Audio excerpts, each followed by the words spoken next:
नमस्कार गणित के प्रिय विद्यार्थियों, आप सभी का बहुत बहुत धन्यवाद। तो आज हम लोग पढ़ने वाले हैं मल्टीपल चॉइस क्वेश्चन, जिसका फर्स्ट चैप्टर है परिमेय संख्याएं। क्या है चैप्टर का नाम? परिमेय संख्याएं।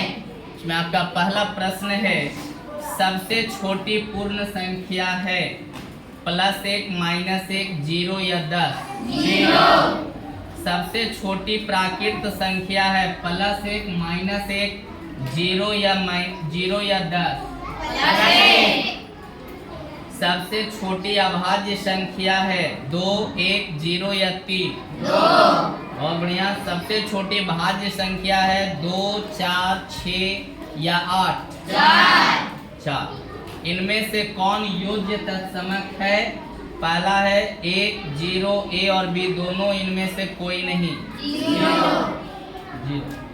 इनमें से कौन गुणात्मक तत्समक है? 1, 0, A, B दोनों, इनमें से कोई नहीं। 7/-11 का योज्य प्रतिलोम है 7/11 - 7/11, 11/7 या 0? 5 का व्युत्क्रम होगा -5, -1/5, 5/-1 या 1/5? 1/5। बहुत बढ़िया। अगला प्रश्न है आप लोग का, -9 का योज्य प्रतिलोम है -9, 10, +9 या 3? 9। बहुत बढ़िया। अगला प्रश्न है आप लोग का, 3/-5 गुने -5/3 का मान क्या होगा? 2, 1, 3 या -5? 1। बहुत बढ़िया। अगला प्रश्न है आप लोग का, -1 गुने -7/8 का मान क्या होगा? -7/8 या +7/8 या -8/7 या 8/7? +7/8। अगला प्रश्न है आप लोग का, गुणनफल 1 प्राप्त करने के लिए 7/23 को किससे गुणा करना होगा? -7/23, -23/7, 23/7 या 7/-23? 23/7। बहुत बढ़िया। अगला प्रश्न है, ऐसी परिमेय संख्या जो स्वयं का व्युत्क्रम है 0, -1, 2 या इनमें से कोई नहीं? -1। अगला प्रश्न है, दो परिमेय संख्या के बीच में कितनी परिमेय संख्या होगी? 1, 10, 100 या अनंत? बहुत बढ़िया। अगला प्रश्न है आपका, -5/9 का गुणात्मक प्रतिलोम क्या है? -9/5, 9/5, 5/9 या 10/9?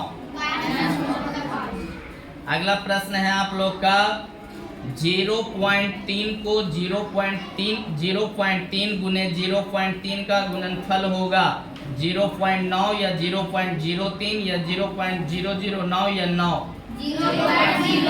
0.09। सबसे बड़ी संख्या है -17, -18, -7 या -8? -8। बहुत बढ़िया। अगला प्रश्न है, 3/8 का समतुल्य परिमेय संख्या है 6/15, 6/16, 9/18, 9/16? 6/16। बहुत बढ़िया। अगला प्रश्न है आप सभी का, 1/x का व्युत्क्रम है 1/x, 1 या 0? 1। क्या होगा? 1। अगला प्रश्न है, संख्या 0 है धनात्मक, ऋणात्मक, न धनात्मक न ऋणात्मक, इनमें से कोई नहीं? अगला प्रश्न है, 0 एक संख्या है परिमेय संख्या, अपरिमेय संख्या, प्राकृत संख्या, इनमें से कोई नहीं? परिमेय संख्या। पाई एक संख्या है परिमेय संख्या, अपरिमेय संख्या, प्राकृत संख्या, इनमें से कोई नहीं? अपरिमेय संख्या। बहुत बहुत धन्यवाद।